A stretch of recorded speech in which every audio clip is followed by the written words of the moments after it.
¿Arrancamos, Roxana? Oh. Sí, buenas tardes para todos. ¿Cómo están? Bueno, gracias a los compañeros de Ceibal ahí por convocarnos y acompañarnos en cada postítulo. Mi nombre es Roxana Castellano, coordino el equipo de CERTI Ceibal, que es el Centro de Referencia en Tecnologías para la Inclusión de Ceibal, y también soy directora de Creática. Y bueno, la idea de este día de hoy, de esta charla, voy a comenzar yo hablando un poquito del tema de herramientas digitales en clave de inclusión, y después también me acompañan Esteban y Mariana, que les voy a pasar la palabra si se presentan. Me presento yo, igual aprovecho para comenzar. Vamos a tener... Él mandó eso y dice sí porque... Abrió un micrófono. Vamos a tener que usar nuestros micrófonos de las compus, así se nos ven las caras, porque si no parezco, creo que yo aparecía mientras Roxana hablaba, ¿verdad? ¿Me confirman ahí los participantes? Ahí está, estaban usando mi micrófono. Bueno, yo soy Mariana Aranguren, soy fonoaudióloga del equipo del CERTI, y hoy, en la última parte de la charla, voy a estar compartiendo con ustedes lo que es la comunicación aumentativa y algunas herramientas y recursos que existen para trabajarla. Bien,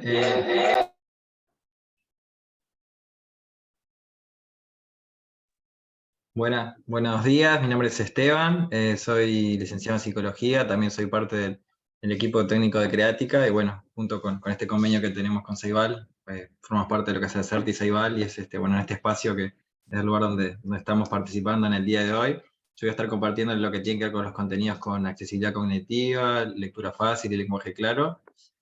Así que bueno, un gusto poder esta tarde, dije mañana, perdón, esta tarde estar con ustedes. Bueno, vuelvo yo a compartir pantalla.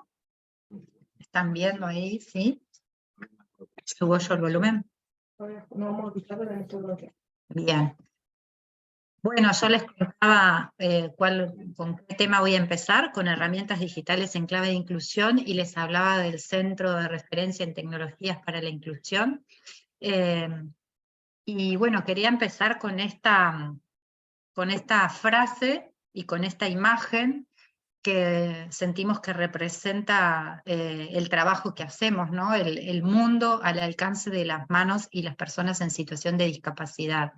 Desde el trabajo que hacemos, tanto de Creática como desde el CERTI Ceibal, estamos convencidos que la tecnología puede hacer esto, ¿no? Puede poner el mundo al alcance de la mano de las personas en situación de discapacidad. Y como dice esa frase que también les compartí, que es de una gerenta de IBM, dice: para la mayoría de las personas la tecnología hace las cosas más fáciles, pero para las personas con discapacidad la tecnología hace las cosas posibles. Entonces la idea, lo que les queremos compartir hoy, lo mío va a ser un poquito más teórico, pero con los compañeros, es cómo la tecnología puede permitir a las personas en situación de discapacidad mostrar sus potencialidades, en muchos casos salir del silencio y poder comunicarse a través de la tecnología, poder participar, poder estar incluidos en instituciones educativas, laborales, etc.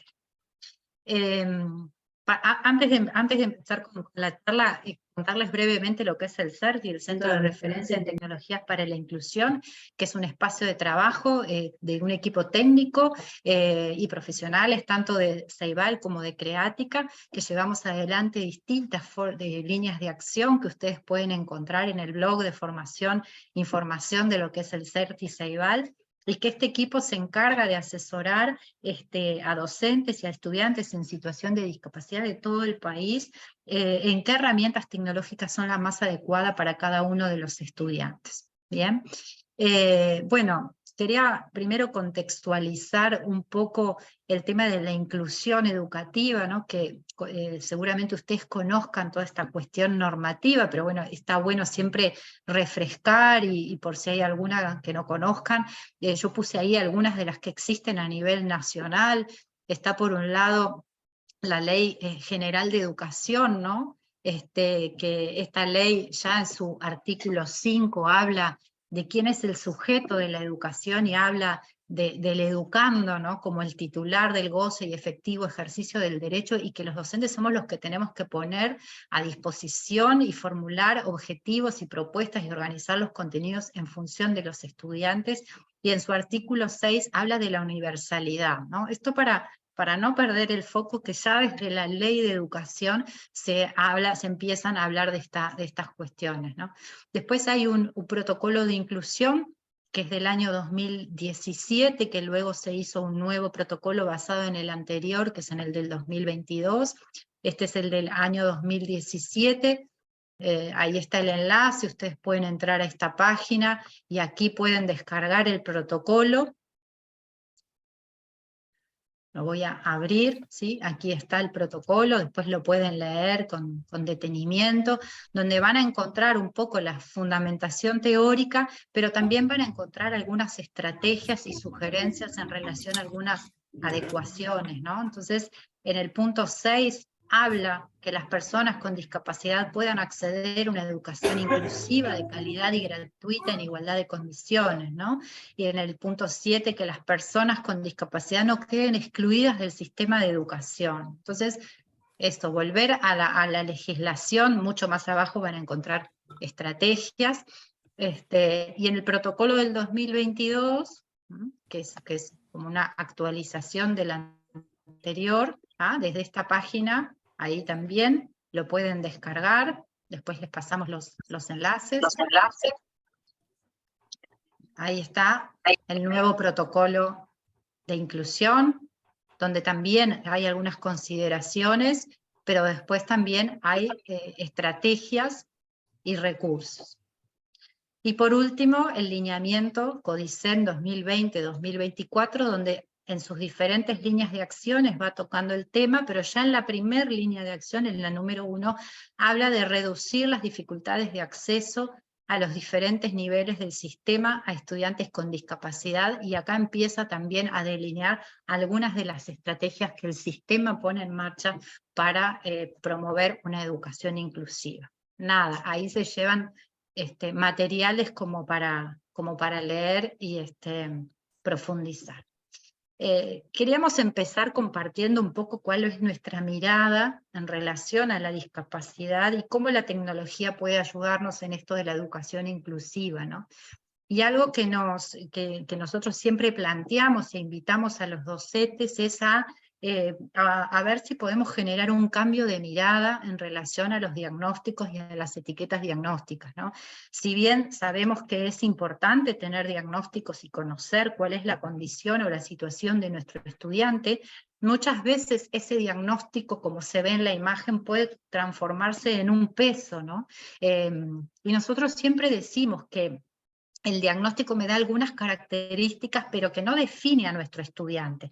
Nosotros podemos tener dos estudiantes con un mismo diagnóstico, incluso una misma edad, y sin embargo tener funcionalidades muy diferentes, ¿no? Podemos tener dos estudiantes con trastornos del espectro autista de la misma edad, y uno tener lenguaje oral y otro no haberlo desarrollado aún. Uno puede acceder a la escritura y otro no. Es decir, que el diagnóstico en sí mismo no me habla del nivel de funcionamiento de dicho estudiante. Entonces, invitarlos, más que a centrarse en el diagnóstico, ¿no? Hacer un cambio en el paradigma, ¿no? De este paradigma centrado en el déficit o en la discapacidad, a un paradigma centrado en las competencias, en cuáles son las fortalezas de nuestro estudiante, en qué es lo que nuestro estudiante puede lograr o ha logrado y podría lograr con los apoyos oportuno, ¿no? Nosotros creemos que en este camino, de este pasaje de paradigma, la tecnología puede ser nuestra gran aliada, puede ayudarnos a ese desarrollo de las competencias. Si nos paramos en un paradigma deficitario, la tecnología en general que se ha desarrollado mirando desde este modelo es tecnología exclusiva, ¿no? Entonces, durante décadas se desarrolló tecnología para personas con tal tipo de discapacidad, ¿no? Entonces aparecieron en algún momento navegadores web para niños con autismo, o programas de lectoescritura para niños con síndrome de Down, ¿no? Y nosotros la verdad es que huimos de ese tipo de recursos, porque consideramos que en realidad todas las personas deberían poder acceder a los mismos recursos, a la misma tecnología. Lo que nosotros tenemos que dar son los apoyos necesarios, ¿no? Entonces, desde el paradigma competencial aparece lo que conocemos como tecnología asistiva, tecnología de apoyo, para ayudarnos a vencer esas barreras, ¿no? Entonces, bueno, después de hablar un poquito de cuál es nuestra mirada en relación a esto, yo les invito a hacer este recorrido por el diseño universal para todos, luego por lo que es el diseño universal para el aprendizaje y cómo nosotros proponemos implementar esta propuesta, ¿no?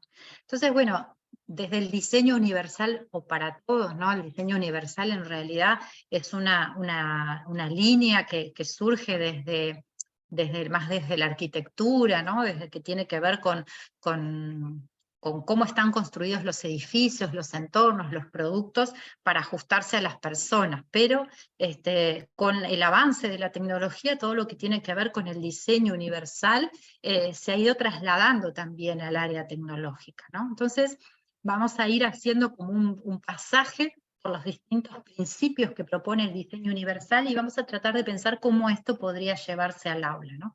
¿Qué es lo que pretende el diseño universal? Bueno, que podamos brindarle a las personas un entorno que sea cómodo, seguro, que pueda transitar, espacios de los que pueda entrar, participar y salir, ¿verdad? Eso es la propuesta desde el diseño universal. Y que sea un mismo espacio para todos, que no haya espacios para personas con discapacidad y espacios para personas sin discapacidad, ¿no? Entonces, yo puse ahí una imagen de una página web, que es un juego, que el juego a enseñar a personas a manejarse en la ciudad. El juego se llama Downtown, y ya se imaginarán por qué se puede llamar Downtown, ¿no? Porque fue creado con una postura centrada, como que los objetivos están puestos en que puede ser útil para determinado tipo de personas que tienen determinada discapacidad o característica, ¿no? En realidad, cuando uno mira el juego o mira la actividad, en realidad es un juego muy interesante para muchas personas, no solo para personas que tienen síndrome de Down o para personas que tienen tal o cual discapacidad, sino que incluso niños sin discapacidad podrían jugar y podrían beneficiarse de este juego. Entonces, la idea es esto, ¿no? Como con este tipo de segmentación podemos como abrir más la brecha, ¿no? Bueno, hay juegos para personas con determinado tipo de discapacidad y juegos para personas sin discapacidad, ¿no? Entonces, bueno, evitar estas cuestiones. En relación a los principios del diseño universal para el aprendizaje, el primer principio habla de que lo que yo proponga debe ser utilizable por cualquier usuario, ¿no? Yo elegí ahí la imagen de la salida o entrada de un supermercado donde se ve que no hay barreras, ¿no? Que tanto puede salir y entrar una persona, por ejemplo, en silla de ruedas, como una persona que va caminando con su carrito, ¿no? Entonces, lo que yo presente tiene que ser utilizable por cualquier usuario independientemente de las habilidades que la persona cuente, ¿no? Entonces, podemos tratar de pensarnos en el aula, pensarnos como docentes cuando nosotros presentamos un recurso, un material, una actividad, una clase, si nosotros estamos cumpliendo este principio. Lo que yo estoy proponiendo puede ser utilizable por todos nuestros estudiantes en igualdad de condiciones, ¿no? En el principio número 2 habla de la flexibilidad, ¿no? Que lo que yo proponga tiene que acomodarse a una amplia gama de individuos, ¿no? Y yo elegí allí un ejemplo que es la configuración del mouse en la computadora. Ustedes vieron que lo podemos configurar para diestros y para zurdos, podemos enlentecer el movimiento del puntero, o el doble clic, la velocidad del doble clic, ¿no? Entonces, ese tipo de recursos nos garantiza esa flexibilidad, ¿no? Tiene un montón de herramientas que me permiten usarlo con una amplia gama de usuarios. Entonces acá lo mismo, si yo me pienso como docente frente a un grupo, bueno, ¿cuán flexible es mi propuesta, ¿no? ¿Cuánto yo la puedo ampliar para que se adapte a la mayor gama de personas? El principio número 3 habla de lo simple e intuitivo, ¿no? Que sea fácil de comprender independientemente de la experiencia que tenga el usuario o mi estudiante, ¿no? Entonces ahí hay un apoyo visual, o sea, hay una consigna que tiene un apoyo visual, que tiene pasos, ¿no? Entonces, bueno, son otras formas de comunicar para hacer mi propuesta más simple, más intuitiva, buscando, como dice ahí, eliminar la complejidad innecesaria. Entonces, bueno, ir tratando nosotros de pensar esto como cuando actuamos como docentes frente a nuestra clase, ¿no? El principio número 4 habla de la información multisensorial, usar diferentes formas de presentar la información, ¿no? Y yo pongo ahí el ejemplo del ascensor, ¿no? Que tiene la información táctil, tiene el braille, tiene la información visual, que es una luz, posiblemente tenga información auditiva, en algunos ascensores me va diciendo en qué piso estoy o a qué piso voy, ¿no? Entonces, cuanto más multisensorialidad yo le agregue a mi propuesta, también voy a facilitar la incorporación de información de cada uno de mis estudiantes. El principio número 5 habla de la tolerancia a los errores, ¿no? Que el estudiante pueda o la persona pueda equivocarse y eso se pueda revisar, se pueda corregir y que eso no provoque ningún daño irreparable. Entonces, bueno, también pensar esto, y ahí puse el ejemplo del procesador de texto, que yo puedo deshacer aquello que escribí, ¿no? Entonces, no genero ningún daño frente al error. El principio número 6 habla de un mínimo esfuerzo físico, para que lo que yo ofrezca pueda ser usado con eficiencia y cómodamente, con el mínimo esfuerzo por cualquier persona. Y el principio número 7 está bien centrado en los espacios, ¿no? Que tenga espacio y tamaño adecuado en relación a la circulación por el espacio, ya sea por el aula o por el espacio en el que estemos trabajando, ¿no? Entonces, bueno, esto habla del diseño universal que está pensado en los entornos, ¿no? Pero vamos a ver cómo esto lo podemos llevar al diseño universal para el aprendizaje. Entonces, antes de seguir, yo les quería proponer que ustedes pudieran entrar con sus computadoras o con sus celulares a esta página que se llama menti.com y les va a pedir un código de acceso, que es ese que está allí. Yo ahora voy a poner la presentación en pantalla para que ustedes la puedan ver, ¿sí? Ustedes entran a menti.com, ponen ese código de acceso que está ahí arriba, 71748323, y les va a hacer una pregunta. ¿Qué estrategia les resultaba más eficaz para estudiar en su educación secundaria? Y aparecen distintas opciones, cada uno puede ir marcando la que le resultaba más eficaz cuando iba al liceo. Y están las opciones de hacer resúmenes, de leer en voz alta, de hacer esquemas o mapas conceptuales, marcar con colores, hacer maquetas o trabajos manuales o corporales, ¿no? Les voy a dar un minutito para que todos, bueno, algunos puedan contestar.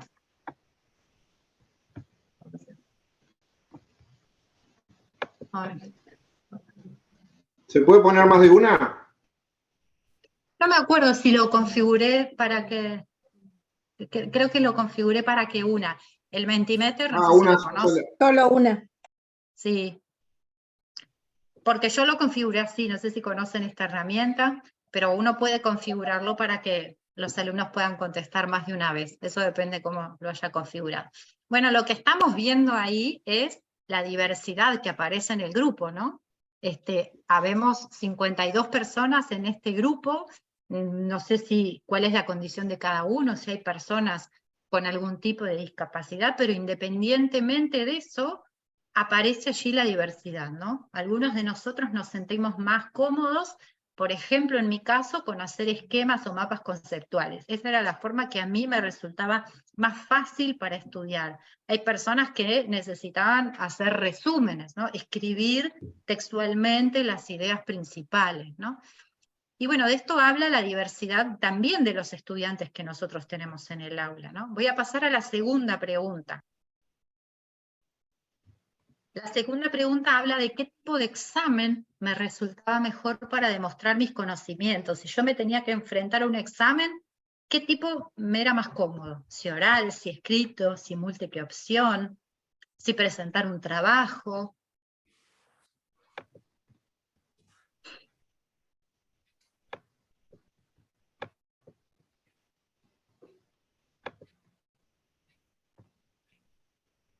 Una producción artística, eso no era lo mío, seguro. Lo mío es lo oral. ¿Sí? Entonces, acá también se ve la diversidad que aparece en este grupo, tanto de ¿Cómo me siento más cómodo cuando se me presenta la información, cuando un docente me daba clases, y cómo yo me siento más cómodo cuando tengo que ser evaluado, ¿no? Entonces, voy a salir, perdonen, de acá del Mentimeter, y voy a volver a la presentación, ¿no? Y de esto se trata un poquito el diseño universal para el aprendizaje, que seguramente ustedes ya han leído materiales al respecto, ¿no? Que habla que este diseño universal para el aprendizaje se desprende del diseño universal más arquitectónico, ¿no? Y que lo que habla es de 3 principios fundamentales. Uno tiene que ver con cómo presento el conocimiento como docente, entonces reflexionar nosotros, si nosotros al presentar el conocimiento damos diferentes formas de representación, si ponemos videos, audios, mapas conceptuales, imágenes de apoyo, ¿no? Porque las imágenes son muy importantes, y nosotros veíamos en la primera pregunta qué diverso era este grupo, ¿no? Entonces, si pensamos en esto, también tendríamos que pensar que cuando como docentes presentamos una actividad, cuanto mayor diversidad de materiales utilicemos, menos de nuestros estudiantes van a quedar fuera. Si nosotros llegamos a la clase con una única actividad, con un único material, posiblemente a algunos estudiantes se les dificulte acceder a los contenidos y a la información.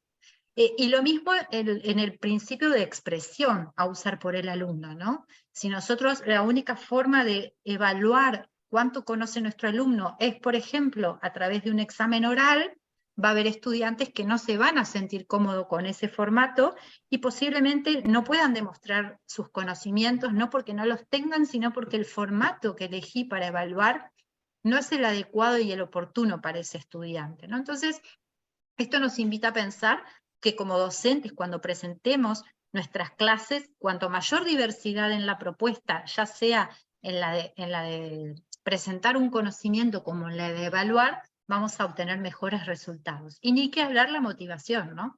Tan importante para aprender, es fundamental desear aprender, y bueno, si nosotros logramos esto de presentar mayor diversidad de materiales, nuestros alumnos sin duda van a estar más motivados. ¿Cómo nosotros ponemos esta implementación? Desde Creática nosotros trabajamos con un modelo que desarrollamos que se llama modelo en anillos. Nosotros nos dedicamos a usar tecnología en el aula, sobre todo con estudiantes en situación de discapacidad, pero bueno, también con estudiantes sin discapacidad. Y nosotros hacemos esta propuesta, cuando vamos a utilizar tecnología, y bueno, acá estamos hablando de Ceibal, que entrega dispositivos, ¿no? Tablets o laptops. Lo primero que tenemos que hacer es ese anillo central que está en rojo, porque tiene que ver con la barrera de accesibilidad. Yo tengo que tener la posibilidad de ver primero que el estudiante pueda usar su dispositivo con autonomía, puede usar su laptop o puede usar su tablet con autonomía. Y recién después voy a poder pensar en los contenidos o en las propuestas, en los otros 2 anillos, ¿no? ¿Y cómo hago con esto de la accesibilidad? Pensemos, por ejemplo, un alumno que tenga barreras motrices, una parálisis cerebral, que no puede usar sus manos y que entonces recibe una laptop y no puede utilizar esa laptop porque no puede usar el mouse y el teclado. Por más que el contenido que yo le coloque sea oportuno y sea bien interesante para él, no va a poder acceder por una barrera de accesibilidad, ¿no? Entonces hoy lo bueno, la tecnología ha avanzado tanto que promueve distintas formas de interacción. O sea, yo puedo hoy acceder a través de pantallas táctiles, como en una tablet, a través de la voz, yo puedo dictarle a la tablet o a la laptop o al celular y que ejecute las acciones. Yo puedo a través de webcam o sistemas de rastreo ocular que dirigiendo mi mirada puedo activar el dispositivo. Hay distintos tipos de mouse, teclados, ¿no? Entonces, hoy, por suerte, este avance de la accesibilidad, de la tecnología, ha hecho un avance en la accesibilidad tecnológica, ¿no? Entonces ya hoy los dispositivos son mucho más accesibles que en otra época, pero puede haber estudiantes para los cuales el dispositivo tal cual está no sea accesible, ¿no? Entonces ahí, en esta cuestión de la accesibilidad, entra un concepto que nosotros llamamos rampas digitales. Así como en un edificio podemos pensar que cuando hay una escalera necesitamos poner una rampa de acceso, en la tecnología, en este caso que yo decía, bueno, mi estudiante no puede usar el mouse, no puede usar el teclado, necesito una rampa pero digital para que pueda acceder. Y en ese sentido existen distintos dispositivos. En esta imagen se ve, por ejemplo, estos dispositivos que están con una bola amarilla, son distintos tipos de mouse, que se llaman trackball, que yo tengo que ir girando la bola, que lo puedo hacer con la mano, con el pie, y tengo los botones independientemente al movimiento. Acá abajo, tengo un mouse de tipo joystick con una palanca y con botones. Esta barrita negra que está acá abajo es un sistema de rastreo ocular que donde yo miro puedo mover el puntero del mouse y hacer clic, ¿no? Todos estos dispositivos, no exactamente esa es una imagen representativa. Hoy Ceibal lo está entregando a través de Certi Ceibal a cualquier estudiante de cualquier subsistema que tenga una barrera y necesite un dispositivo de estos, ¿no? Entonces, las rampas digitales son estos recursos de tipo hardware, pero también de tipo software, programas que me ayudan a magnificar la pantalla, a escuchar a través del oído lo que dice la pantalla cuando no puedo ver, ¿no? Existen diferentes recursos, tanto de hardware como de software, para hacer accesible la tecnología. Una vez que ya accede el estudiante a la tecnología, ahí sí puedo pensar en los contenidos, ¿no? En la usabilidad, o sea, que el contenido que yo presente se pueda hacer usable por mi estudiante, y en lo multinivel, porque en los grupos hoy no tenemos una homogeneidad en el nivel de los estudiantes, ¿no? Entonces, ahí es donde la perspectiva dual, que hablábamos hace un ratito, la diversidad de materiales, la diversidad de niveles y de propuestas, me va a ayudar a acercarme a los estudiantes, ¿no? Entonces, hablábamos hoy del cambio de mirada al principio, esto de no centrarnos en las discapacidades o en las deficiencias, sino en las competencias. Y acá les quería poner un ejemplo de preguntas que nos llegan muchas veces y que queremos invitarlos como a reflexionar y a repensar a partir de ahora cuando pidamos ayuda, ¿no? Esta es una pregunta que nos llegó que dice: quisiera que me envíes recursos para un niño con parálisis cerebral que tiene 14 años, ¿no? Y hoy hablábamos al principio que la etiqueta no me da las características del estudiante. Entonces, si nos llega una pregunta de este tipo, no podemos ayudarlos, porque que tenga parálisis cerebral y que tenga 14 años no nos dice nada en relación al funcionamiento de este estudiante, ¿no? Este estudiante puede tener estas características y estar en segundo año de liceo, o puede estar en una escuela especial, eso en función de su funcionalidad. Entonces, lo que nosotros les vamos a preguntar es, bueno, ¿cuál es su nivel? ¿Qué le querés enseñar? ¿Qué materia? ¿Qué comprende? ¿Tiene lenguaje oral? ¿Puede usar sus manos? Es decir, lo que nosotros necesitamos saber son las competencias. Entonces, les proponemos otro modelo que nosotros usamos, modelo MFRI, que es un modelo que consiste en 5 etapas, que, como yo les decía, nosotros no nos centramos en la discapacidad. El primer paso tiene que ver con el nivel inicial de competencia, detectar en ese estudiante que tengo enfrente qué capacidades tiene, ¿no? Poder escribirlas, poder detectarlas, y partir de allí, para en el segundo paso elaborar mi propuesta de trabajo, y no al revés, como en la pregunta anterior.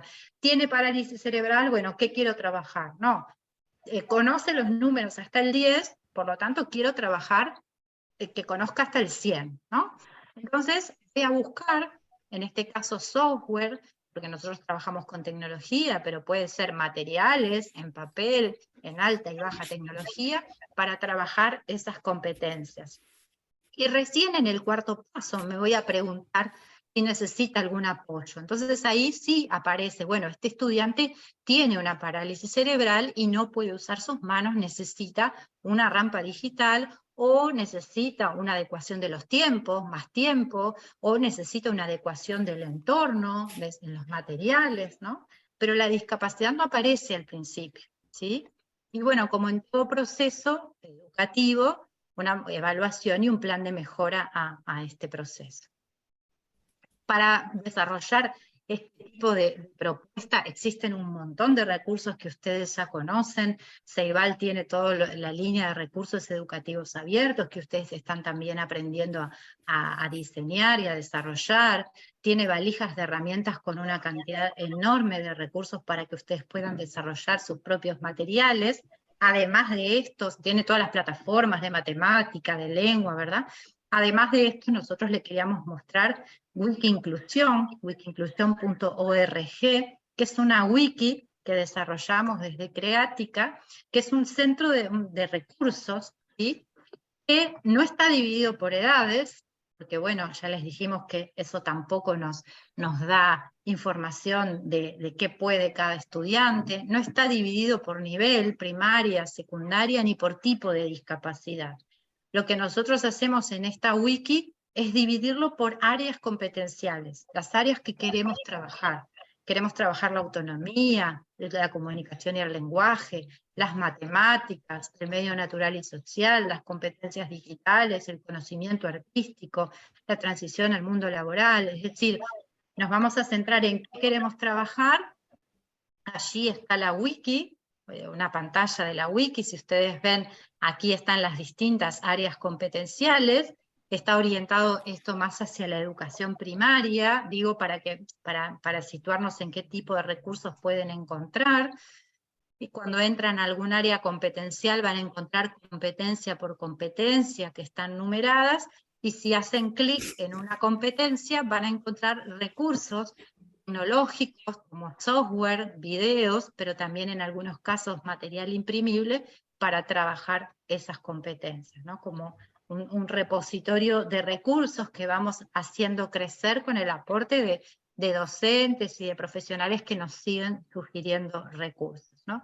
Bueno, para terminar mi parte, quería cerrar, darle la palabra a mis compañeros, con esta frase de Anthony Lake de UNICEF que dice: cuando uno mira la discapacidad antes que a la persona, no solo es malo para ella, sino que priva a la sociedad de todo lo que esa persona tiene para ofrecer. Bueno, yo voy dejando por acá, les voy a pasar la palabra a Esteban. Vi que había alguna manito levantada, pero hagan alguna pregunta por el chat y al final, si les parece, vamos contestando.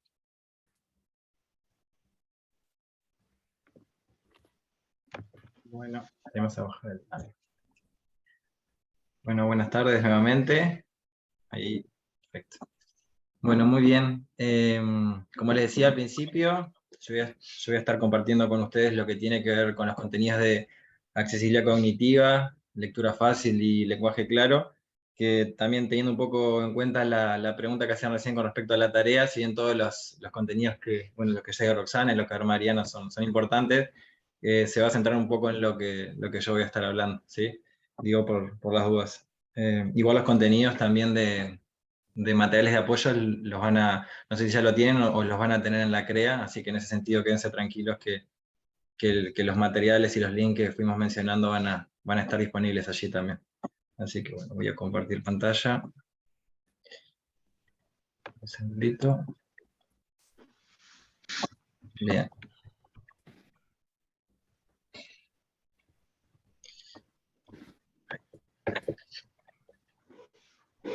Bien, primero para comenzar a hablar de lo que tiene que ver con accesibilidad cognitiva, podemos pensar, bueno, en cómo clasificamos los distintos tipos de accesibilidad y por lo tanto con la accesibilidad también hablamos de la necesidad de identificar obstáculos o barreras y consecuentemente qué es lo que se hace para eliminarlas, ¿no?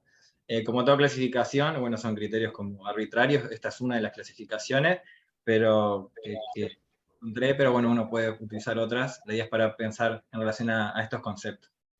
Cuando hablamos de barreras físicas o arquitectónicas, ¿no? Tiene que ver con todo lo que es el entorno físico, ¿no? Quizás el ejemplo más claro que podemos imaginarnos, bueno, una persona que es usuaria de silla de ruedas y quiere acceder a un espacio en el cual hay una escalera, claramente no puede acceder.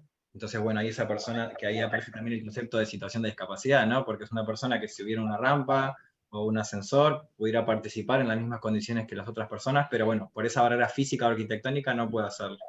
También tenemos barreras comunicacionales, ¿no? Podemos pensar en una persona con baja visión o ceguera que se enfrenta, no sé, tiene que hacer un trámite y tiene un texto escrito, por ejemplo, y bueno, si es un texto escrito en papel y no está en otro formato, en braille, por ejemplo, o si tuvieran un archivo en computadora con un lector, no puede acceder a ese.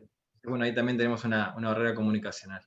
Y después también cuando tenemos ahí la clasificación de actitudinal, tiene que ver con, bueno, cómo yo interactúo con una persona con discapacidad, que se vincula mucho, creo que en gran parte o casi todo, en lo que hablaba Roxana anteriormente, de, bueno, qué mirada tenemos hacia las personas con discapacidad, ¿no?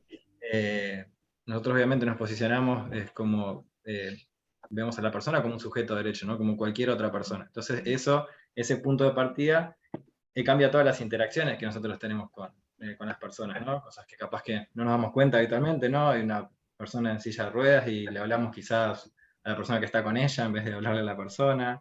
En fin, ese es como uno de los ejemplos. Y cuando hablamos de accesibilidad cognitiva, en realidad si nos ponemos a pensar, está presente en todas estas tres clasificaciones de barreras, ¿no? Porque también...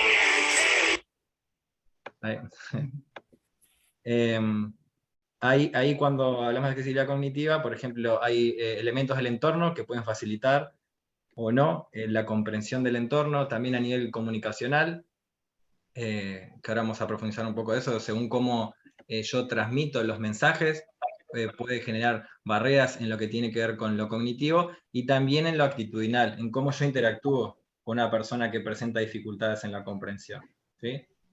Entonces, bueno, acá les voy a compartir un video muy breve, para poder entender un poquito más de este concepto que a continuación lo vamos a definir.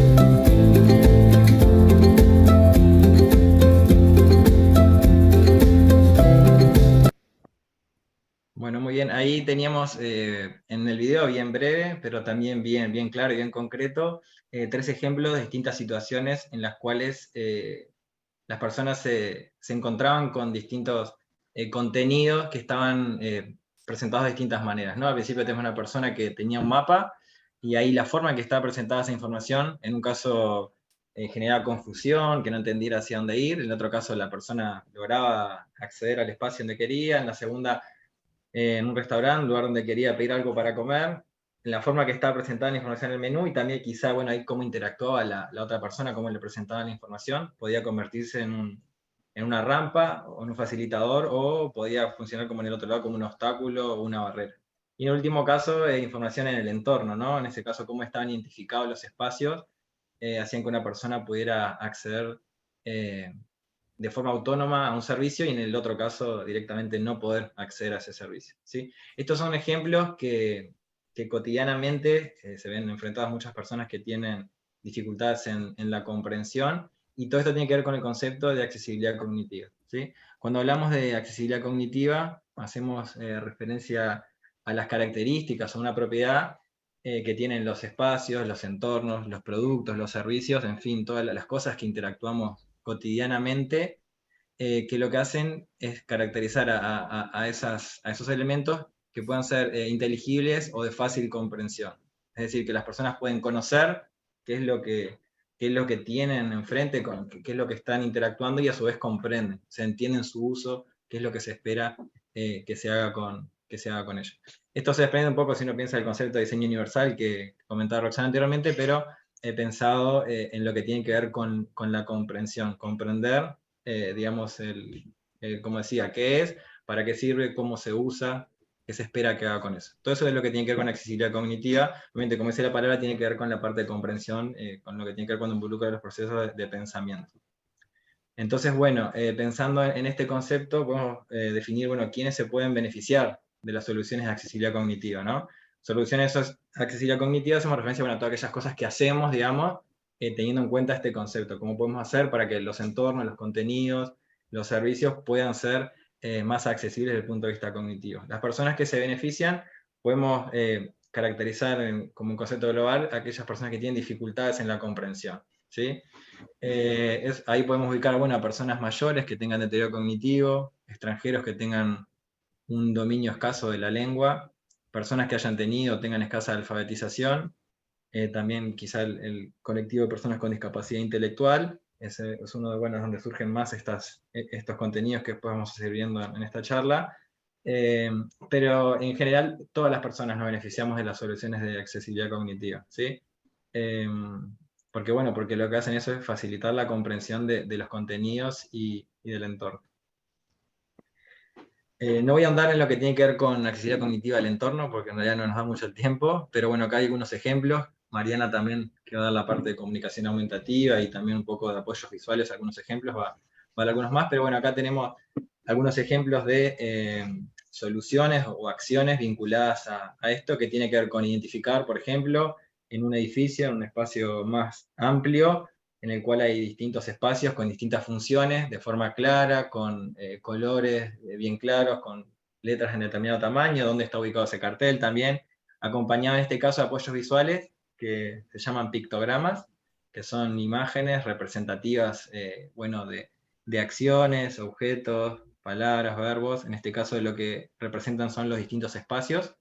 Entonces, bueno, estas son algunas de las soluciones de accesibilidad cognitiva que facilitan la comprensión del entorno, ¿sí? Acá, bueno, eso sería como cuando uno entra a un edificio, en este caso, si uno va entrando, luego que se encuentra con esto, encuentra esos mismos dibujos, por ejemplo, en los distintos espacios, ¿no?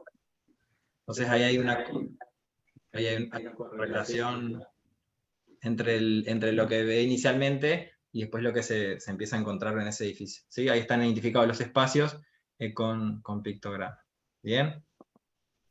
Hasta acá lo que íbamos viendo tiene que ver con el concepto general de accesibilidad cognitiva, ¿sí? Que es un concepto más amplio, en el cual encontramos estos otros dos términos y elementos que vamos a hablar, que es lectura fácil y después lenguaje claro sencillo. Una de las formas que tenemos para llevar como a la práctica o desarrollar soluciones de accesibilidad cognitiva tienen que ver con la producción de documentos escritos, ¿no? Entonces, cuando hablamos de lectura fácil, es una metodología, una forma de producir textos escritos en los cuales se busca transmitir la información más importante que pueda ser presentada de la forma más directa y más clara, y el objetivo general, al igual que la accesibilidad cognitiva, es que pueda ser comprendida por el mayor número de personas posible, ¿sí? Este es un poco el concepto de lectura fácil, que para lograr esto, digamos, tiene como en cuenta algunos elementos que tienen que ver con el contenido de lo que se quiere comunicar, el lenguaje que se utiliza, también muchas veces con el apoyo de ilustraciones, ya sean pictogramas o imágenes, y también el diseño que tengan esos documentos, y bueno, y la maquetación en caso de que sea impreso. Todos estos son elementos que se tienen en cuenta al momento de producir textos en lectura fácil, ¿sí? Que como decíamos anteriormente, la población que mencionamos antes, de quienes se beneficiaban de estas soluciones de accesibilidad cognitiva, todas esas personas se benefician en este caso, de textos producidos en lectura fácil. Acá le mostramos algunos ejemplos, en realidad elegimos algunos de Uruguay porque, bueno, tienen que ver con nuestra realidad, ¿no? Entonces parecía importante como poder contar un poco de lo que conocemos de que se ha producido en Uruguay, pero hay otros países, España, por ejemplo, tiene muchos materiales producidos en lectura fácil, así que después también ustedes pueden buscar más de estos en internet. En este caso es un recetario que fue producido siguiendo las pautas de lectura fácil, que después al final en la bibliografía este documento lo van a tener también disponible. Después este, por ejemplo, es la ley número 19.580, ley de violencia hacia las mujeres basada en género, que también, luego de hecha la ley, se trabajó en hacer más accesible desde el punto de vista cognitivo esos materiales. Entonces se trabajó a partir de varias pautas, e incluyendo ahí, como ustedes ven claramente, el apoyo visuales de ilustraciones, la maquetación, el diseño. Ahí ya pueden visibilizar algunas cuestiones más concretas, como el contenido, también el tamaño de la letra. Ahora vamos a ver un poquito más en detalle estos aspectos. Y después, bueno, esta colección de cuentos, creo que hay uno más, que no aparece allí, que son presentados, si bien son pensados para personas con dislexia, también bueno, son presentados como cuentos accesibles, y también en algún punto toman algunas de las pautas que vamos a ir viendo ahora a continuación. Bien, como les decía, van a tener disponible en la bibliografía de referencia todas las pautas, que en realidad son muchas más, que también están expresadas en el lenguaje, de hecho está escrito en lectura fácil, entonces a su vez ya en sí mismo es un documento de ejemplo de texto en lectura fácil, que nos ayuda a producir textos en lectura fácil. Así que bueno, eso es una invitación también a que lo puedan leer todo, no es muy extenso. Aquí resume un poco algunas de las pautas, pero bueno, son muchas más. Leo algunas de ellas, así las podemos comenzar a visualizar. Utilizar letras grandes, ahí dice, bueno, tamaño Arial 14, 16, evitar las abreviaturas, cuando escribimos, siempre estamos hablando de producción de textos escritos, ¿sí? Usar solo un tipo de letra a lo largo del texto, utilizar puntuación que sea sencilla, sobre todo el punto y la coma, evitar usar caracteres especiales como algunos de los que aparecen allí, tratar de evitar el uso de palabras que sean difíciles, y en caso de que, bueno, que hayan que usarlas, explicarlas. Después de este punto, bueno, esto es muy, depende un poco del contexto de cada uno, y eso también es importante que uno lo aplique con criterio. Esto surge de movimiento asociativo de personas con discapacidad intelectual en Europa, entonces bueno, ahí lo que tiene que ver mucho cómo es la adquisición de lectoescritura en esos países, ¿no? Entonces ahí dice, no escribas todo en mayúsculas, las minúsculas son más fáciles de leer. Eso es relativo, a veces pasa lo contrario, así que bueno, este criterio también lo tomamos con ese comentario. También de buscar poner la información más importante, la central, la información secundaria o que no es central, en ese caso se elimina, por decirlo de alguna forma. Se puede destacar las palabras o información más importante en negrita, también se puede acompañar con ilustraciones. Y también, bueno, utilizar un lenguaje que sea simple, que sea directo, y utilizar frases cortas, ¿sí?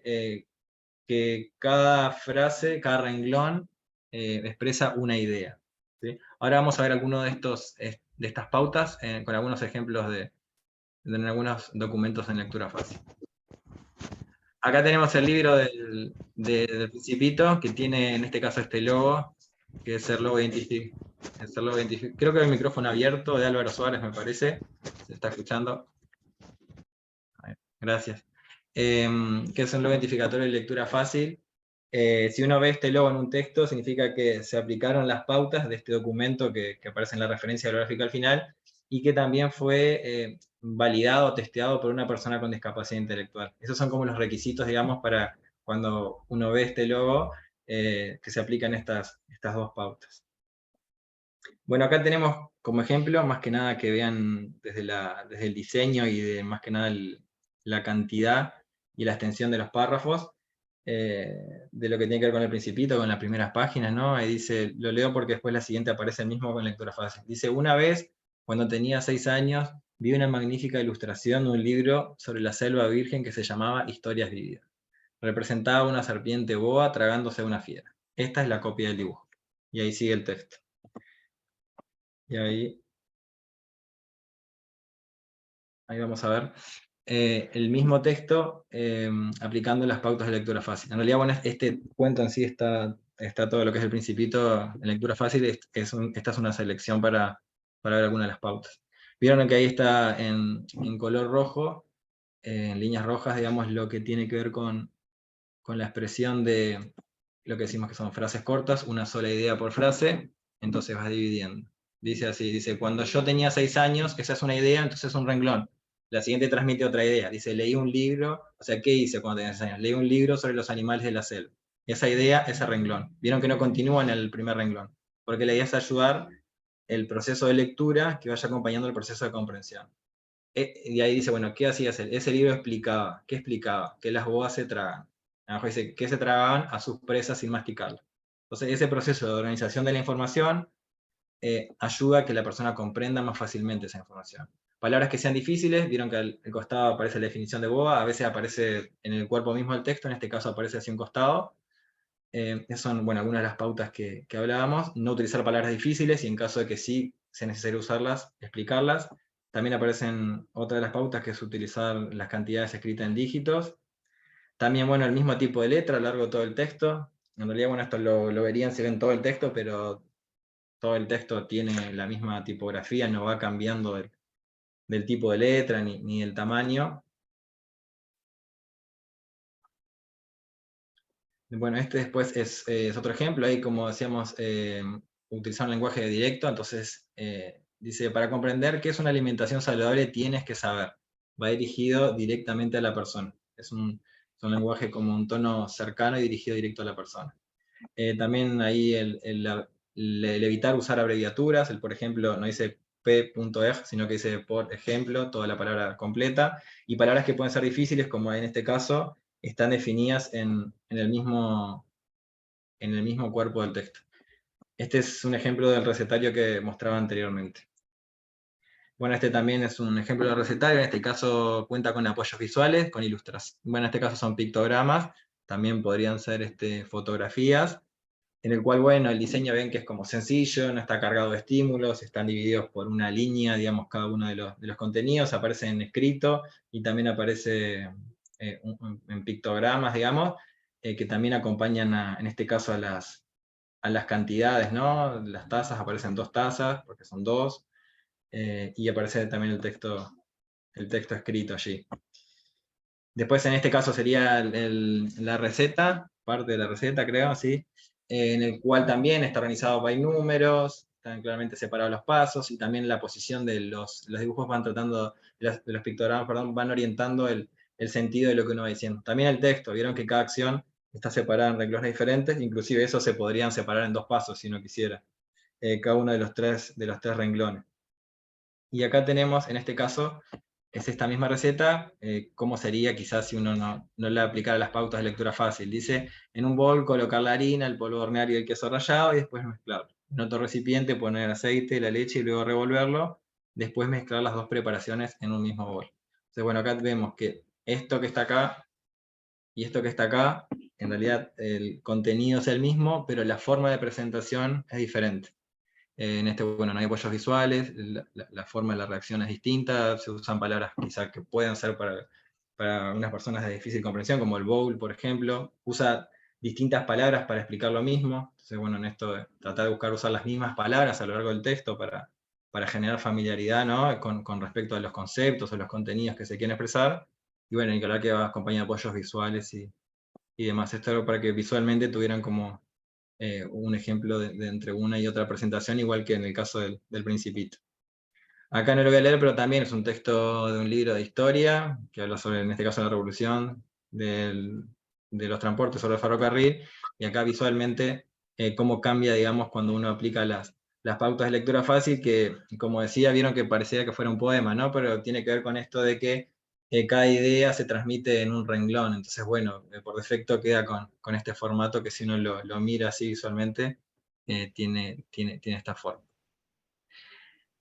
Acá, bueno, algunas páginas, un par de páginas que tienen de recursos de apoyo para generar estos contenidos. Esta es Arasac, que es una página de España, que tiene una fuente, un banco de pictogramas muy, muy extensa, y que a su vez tienen también formas de edición dentro de la misma página. Pueden editar el color, no sé, tienen muchas opciones, digamos, antes de ustedes descargar la imagen. Entonces también eso es muy útil. Y bueno, y encuentran una gran cantidad de palabras, ¿sí? Entonces, bueno, acá ya tienen, digamos, lo bueno que tiene, digamos, en este caso, es que mantienen como un mismo diseño, una misma estética a lo largo de todos los contenidos que van produciendo. Y también es una página que se llama así, Diccionario en Lectura Fácil. En realidad el proceso de producir textos en lectura fácil tiene que ver con, generar con un trabajo más como artesanal, más allá que, bueno, acá tenemos este recurso y hay alguna aplicación ahora que está trabajando, que toma parte de estos contenidos, en lo que tiene que ver con simplificar, quizá buscar palabras de uso más común y buscar sinónimos y demás, pero en general la producción es más como, hay que hacerlo manualmente, la producción de textos en lectura fácil, pero acá, bueno, ponemos la palabra y ya nos da, digamos, una definición de la misma. Entonces, bueno, en lectura fácil y acompañada de imagen. Por lo menos es como orientativo para si uno quiere comenzar a producir estos contenidos, para tener como algunas ideas para comenzar a trabajar. Creo que es muy útil esta página. ¿Sí? Bien. Hasta acá, bueno, ya vimos al principio lo que es el concepto de accesibilidad cognitiva, que nos orienta y nos da la introducción al concepto de lectura fácil, que es lo que llegamos hasta acá, y ahora vamos a hablar, estos últimos minutos que voy a hablar, sobre lo que es lenguaje claro o lenguaje sencillo. ¿Sí? Vamos a ver también qué tienen en común y qué tienen de diferente con la lectura fácil. También tienen que ver con una forma de escribir, en este caso escribir textos también, y el objetivo es que la información llegue a toda la ciudadanía. Y buscan que los textos estén redactados de forma clara y sencilla. ¿Sí? Entonces, bueno, en ese sentido, teniendo en cuenta esta definición, vemos que en común tienen con la lectura fácil, que busca ser comprensible por el mayor número de personas posible. Y la diferencia, en realidad, bueno, los textos en lenguaje claro, lenguaje sencillo, apuntan a un público en general, y la lectura fácil, al menos en su origen, porque bueno, como decíamos, todos nos beneficiamos en definitiva de los contenidos de lectura fácil también, originalmente es pensado para personas que tengan dificultades en la comprensión, por distintos motivos. Es decir, que en su origen está orientado hacia un colectivo más definido, y además, bueno, su proceso requiere quizá aplicar un poco más, entre comillas, quizá más estrictamente las pautas, y también sigue el proceso de validación. No así, digamos, los textos en lenguaje claro o lenguaje sencillo. Todo lo que tiene que ver con lenguaje claro, lenguaje sencillo, se utiliza mucho, digamos, en el ámbito más como jurídico, administrativo, aunque obviamente no solamente se limita a ese campo. Y ahora lo que vamos a hacer es ver algunos ejemplos de pautas para producir textos en lenguaje claro, lenguaje sencillo. Al igual que para las pautas de lectura fácil, lo van a encontrar en la bibliografía de referencia a estos documentos, que son bien claros, la información está organizada de forma muy clara, es decir, transmite el concepto y después ejemplos. De hecho, los ejemplos que van a ver acá son extraídos de ese mismo material, y visualmente son muy claros. Entonces vamos a ir viendo algunas de estas pautas. Evitar el uso de tecnicismos, de términos muy técnicos, utilizar palabras de fácil comprensión, emplear un tono adecuado en la escritura, que sea formal y cercano, que el mensaje esté bien estructurado, que la sintaxis sea sencilla, ¿sí? Que eso, bueno, facilita, es más fácil de escribir, de leer y de entender. También etiquetar y ordenar la información, cómo uno organiza la información. Los enunciados que uno utiliza que sean afirmativos, que no estén redactados de forma negativa, ahora lo vamos a ver con ejemplos. Y buscar lo que se llama como párrafo eficaz. Ahí, bueno, tiene una pauta que no tiene que ser así tan estricta, pero bueno, que no sean párrafos ni muy cortos, pero tampoco demasiado largos. Y bueno, y todo esto en realidad tiene que ver de alguna forma con la extensión, ¿no? Conceptos también que se veían en lectura fácil: eliminar los contenidos que sean innecesarios, buscar que sean más breves el documento, ver qué palabras son innecesarias y no utilizarlas, y también buscar la utilización de palabras más cortas. Acá, por ejemplo, que decíamos evitar tecnicismos, hay algunos ejemplos. En vez de usar asistencia, usar la palabra ayuda.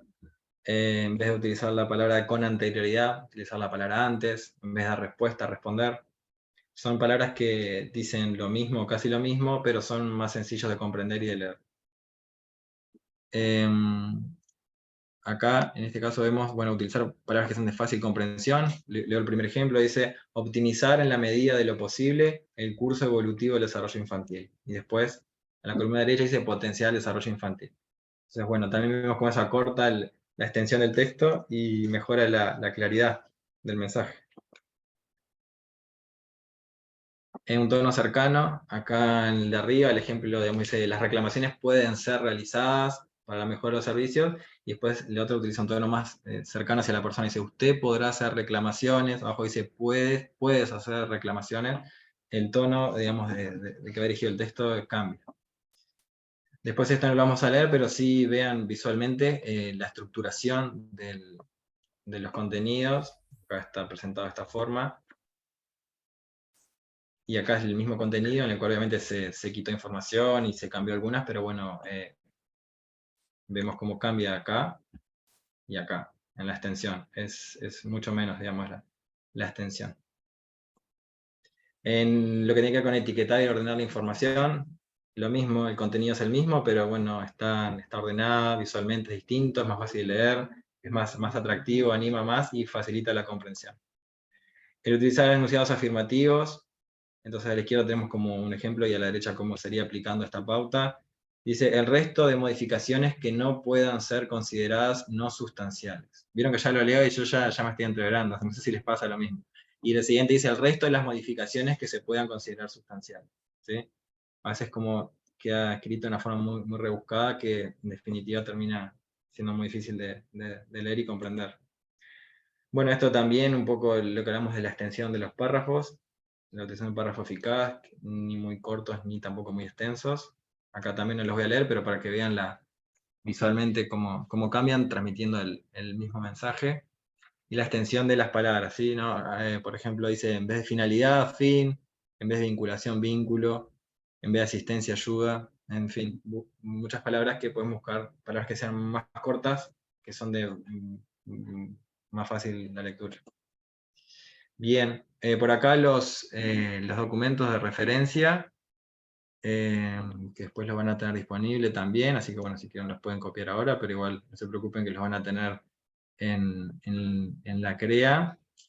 Y bueno, por acá es mi participación, así que bueno, gracias por estar atentos, escuchando, así que ahora le voy a dar paso a Mariana, que va a continuar con la charla.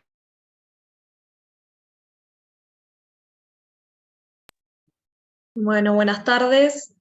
Voy a hablar en esta parte de comunicación aumentativa, alternativa. Después al final también vamos a estar respondiendo dudas, consultas que vayan surgiendo, nos van poniendo ahí en el chat y al final respondemos. Les voy a compartir pantalla, voy a mostrarles algunos videos para que todos, bueno, sepamos de qué hablamos cuando estamos justamente hablando de comunicación aumentativa, alternativa.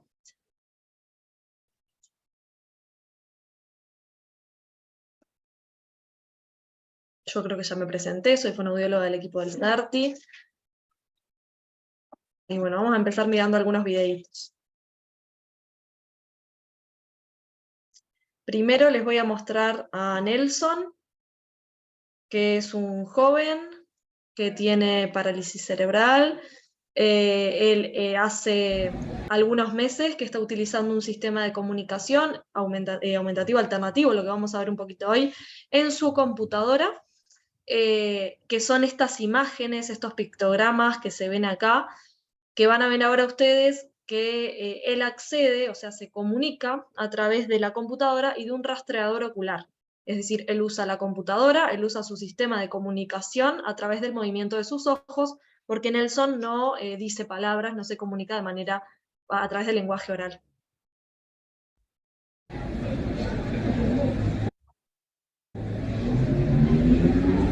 Agarra primero. Mundo. Perdón, quedó así. Ahora sí con audio. Agarra primero. Mundo.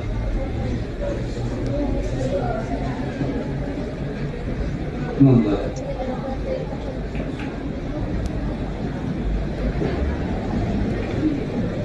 Más.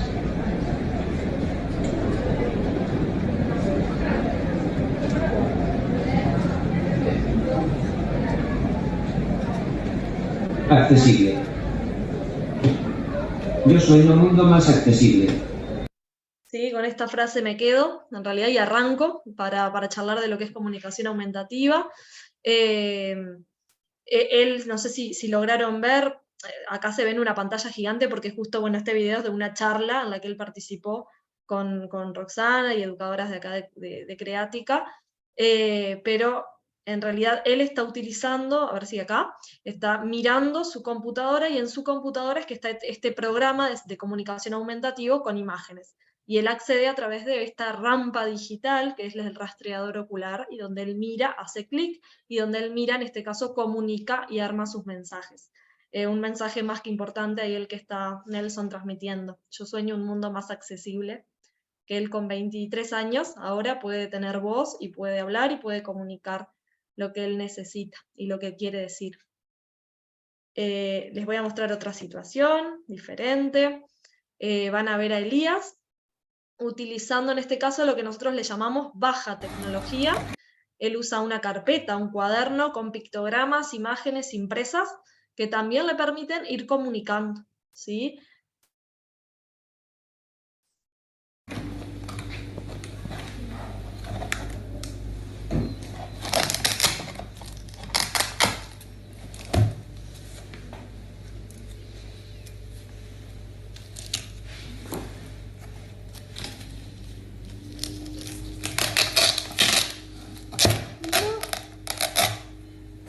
Bien, Eli, quiero música, muy bien. Elías, al igual que Nelson, no presenta lenguaje oral y por eso se está trabajando para que él pueda comunicar a través de imágenes, que pueda transmitir mensajes. Estos sistemas no imposibilitan, esto es algo bien importante de decir, no imposibilitan la producción del lenguaje oral, la estimulación del lenguaje oral. Por el contrario, muchas veces la potencian, ayudan a la evocación, al armado de frases, a la comprensión de los significados de las palabras, y en las situaciones como Nelson, que ya es un joven y que no dice palabras de manera oral, le estamos dando una herramienta de comunicación. Entonces es fundamental tanto para potenciar el lenguaje cuando no aparece, como para establecer sistemas de comunicación que le garanticen a la persona la participación social.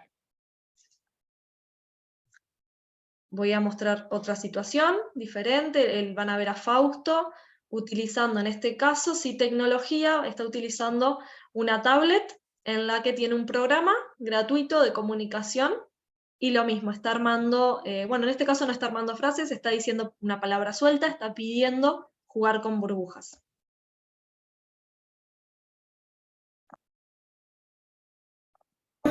Burbujas.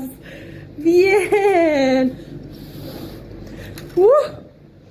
Muchas burbujas. Nos quedamos sin burbujas. ¿Querés más? ¿Más? Bueno, pedimos por ahí. Por acá. Ah, muy bien. ¿Sí? Ahí, bueno, utilizando una tablet en este caso. Bien, entonces ahora sí me voy a ir a la presentación y les voy a contar lo que es la comunicación aumentativa, y bueno, y en este primer paso no me voy a detener tanto porque ya lo vieron con Roxana hoy al principio, pero por supuesto que siempre nos paramos desde las capacidades de la persona, desde mirar a la persona como un ser de potencialidades y posibilidades.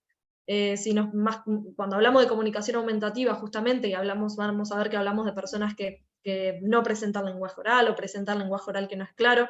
Si me quedo en eso, en el, bueno, no puede, no habla, no dice palabras, no se puede expresar, es muy difícil pensar en formas de intervención, formas de comunicación con esa persona. Entonces, sin embargo, si nos paramos desde las potencialidades de Nelson, desde todas las potencialidades de Fausto, de Elías, vamos a encontrar caminos por donde empezar a trabajar con ellos para buscar, bueno, otras formas de comunicación, de que me demuestren sus conocimientos, otras formas de enseñar.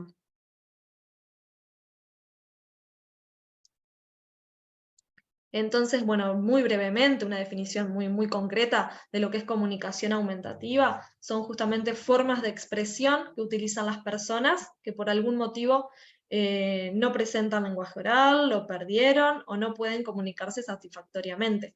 Personas que, por ejemplo, cognitivamente pueden, como Nelson, armar frases de esa complejidad, ¿no? Que armó Yo quiero un mundo más accesible, pero él no lo puede expresar de manera oral, bueno, ni que hablar que es una situación en la que es más que beneficiosa la comunicación aumentativa, pero también en aquellas personas que presentan lenguaje oral pero no es claro, que no se le entiende los mensajes que la persona está armando, o personas que por ahí dicen algunas palabras, por ejemplo Fausto dice algunas palabras sueltas, pero muchas veces esas palabras no las dice en el contexto comunicativo esperado, o sí, o no las dice de manera como persistente, o sea, cada vez que quiere ir al baño no lo dice todas las veces, lo dice, bueno, de vez en cuando, por ejemplo. Entonces, bueno, se beneficia, por supuesto, de otra forma, de esos momentos en los que no puede comunicar de manera oral, poder utilizar este tipo de estrategias y herramientas.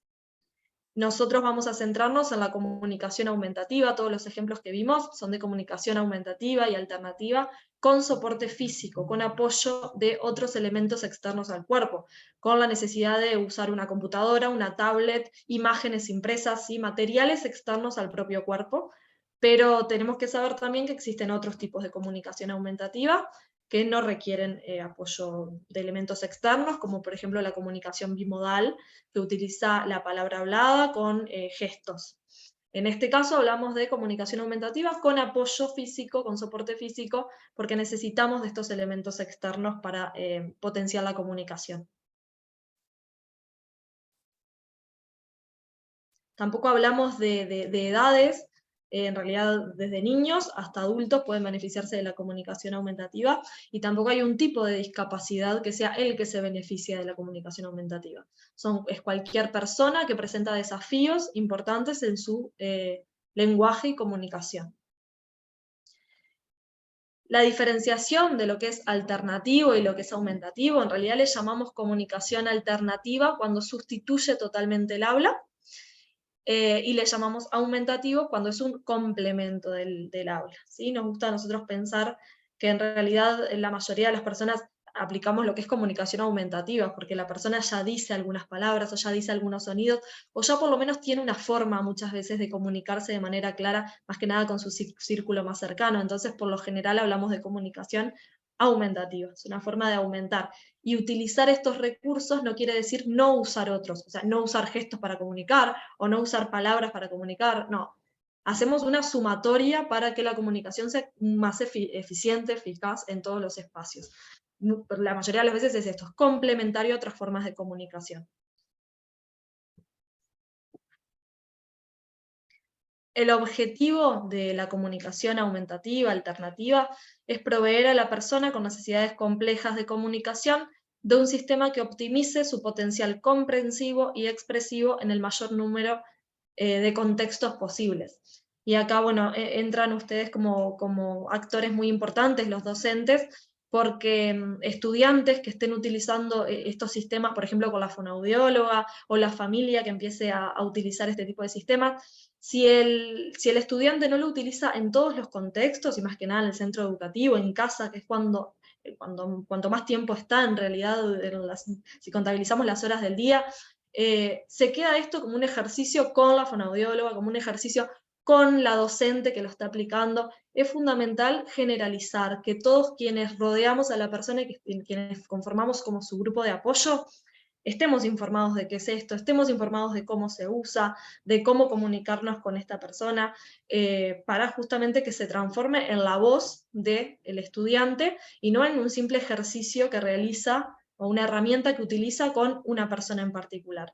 Esto se puede convertir en la voz del estudiante. Entonces, la voz la llevamos a todos lados y nos transmitimos nuestros mensajes con todas las personas con las que vamos intercambiando en el día a día. Entonces es bien importante y ayuda mucho a que el estudiante mejore el uso, obviamente cuanto más uso haga de su sistema de comunicación.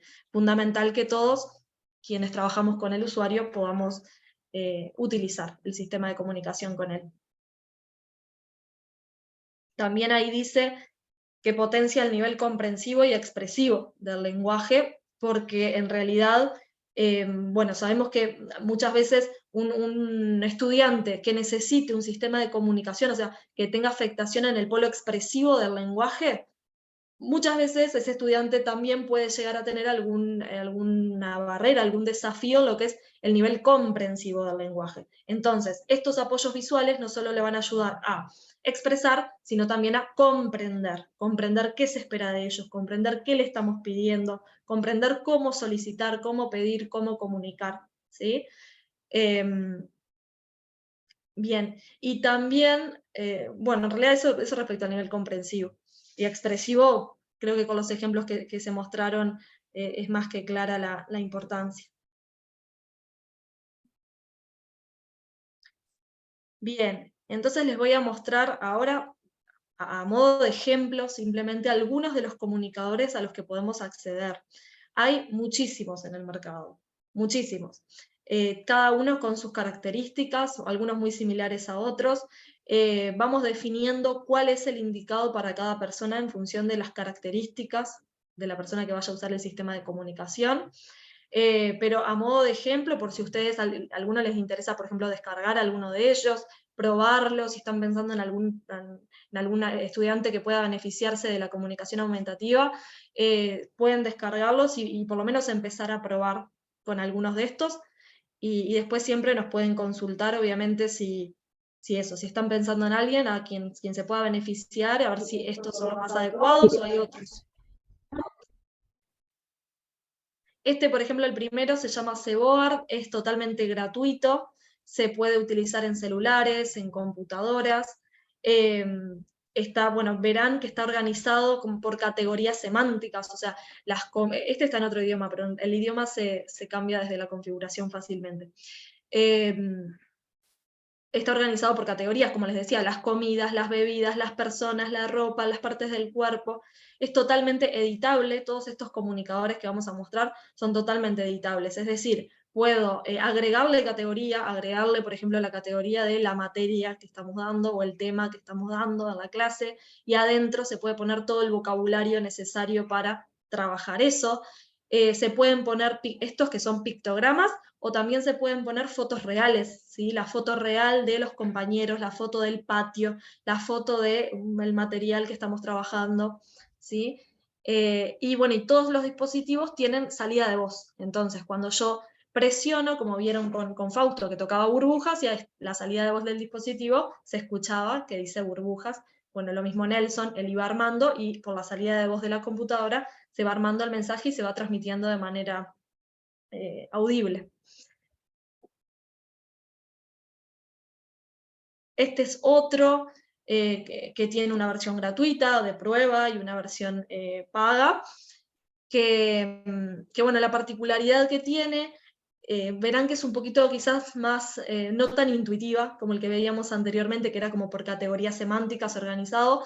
Este en realidad lo que tiene es hace como una predicción.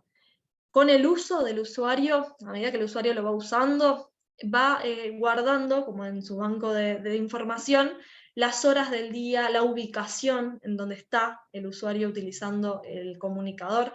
Entonces, a la medida que lo va usando justamente, van a empezar a aparecerle, si está a las 3 de la tarde en el centro educativo ubicado, le aparece primero el vocabulario que más habitualmente utiliza en ese lugar a esa hora.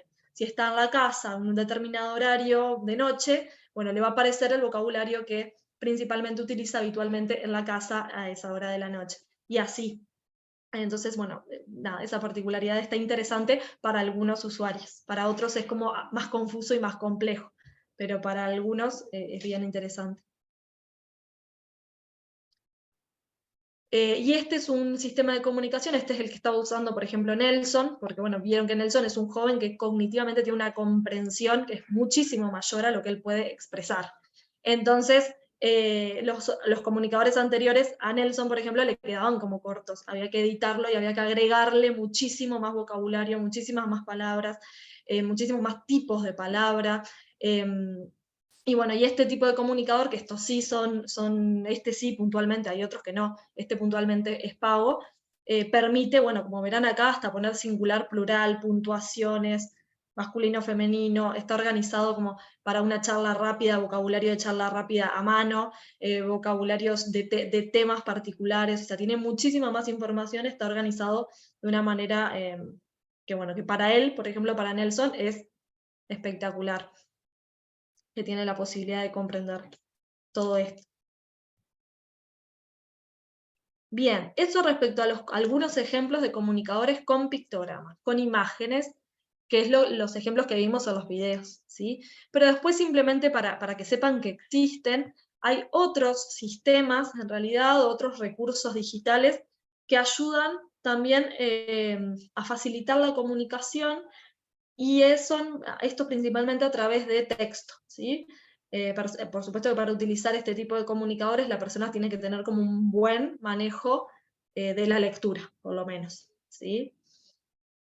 Entonces, acá el Háblalo tiene como las dos opciones. Tiene la opción, ven acá del lado derecho de la pantalla, en pictogramas, tiene algunos pictogramas, son bastante escuetos con relación a los comunicadores que vimos anteriormente, pero también se le pueden agregar, ¿sí? Tiene la opción de pictogramas y tiene la opción de texto, ¿sí? Este fue pensado principalmente para personas sordas, para cuando, bueno, tienen que tener una comunicación con alguien que no domina la lengua de señas, poder, la persona que no domina la lengua de señas, por ejemplo yo, grabo el mensaje que quiero transmitirle, y a la persona sorda le aparece el texto escrito, entonces puede leerlo y puede responderme escribiendo, ¿sí? Pero en realidad, como lo vieron con Roxana también hoy al principio, nosotros, eso se pensó inicialmente para personas en esa situación, nosotros lo utilizamos con cualquier persona que creamos que puede beneficiarle este software, este programa. Este es otro ejemplo, en realidad este es solamente exclusivamente con texto, ¿sí? Estos a veces están buenos para adultos o jóvenes, y muchas veces el tema del pictograma, la imagen, les parece como infantil. Muchas veces nos ha pasado como que no quieren utilizar los pictogramas porque les resulta como infantil, y bueno, y si la persona tiene un buen dominio de la lectura, puede utilizar este tipo de comunicador que está por frases, ¿sí? Por frases o por palabras, y verán acá que está organizado alimentos, verbos, cuerpos, sentimientos, y bueno, y se pueden agregar más, y frases predeterminadas. Entonces ellos pueden mismo armar, si ellos pueden escribir el mensaje y transmitirlo oral, pero si no, se le pueden dejar como armados los mensajes, y la persona va seleccionando a medida que necesita comunicar, y escuchamos nosotros el mensaje.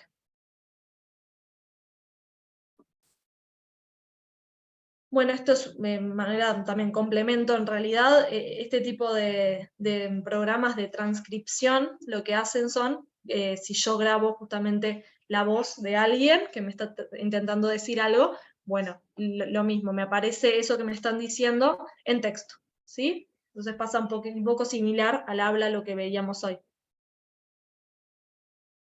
Apretamos este botón, es bien sencillo aparte de usar, se presiona este botón, yo voy hablando y todo lo que yo voy hablando se va transcribiendo en texto.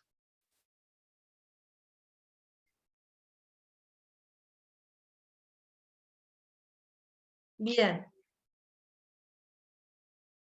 Entonces, fundamental, en realidad no pretendemos que con esta charla de media hora de comunicación aumentativa ustedes sepan qué dispositivo, con qué persona, de qué manera implementar, pero sí que conozcan todas las herramientas y todas las posibilidades que hoy en día a través de la tecnología existen para brindarle a las personas.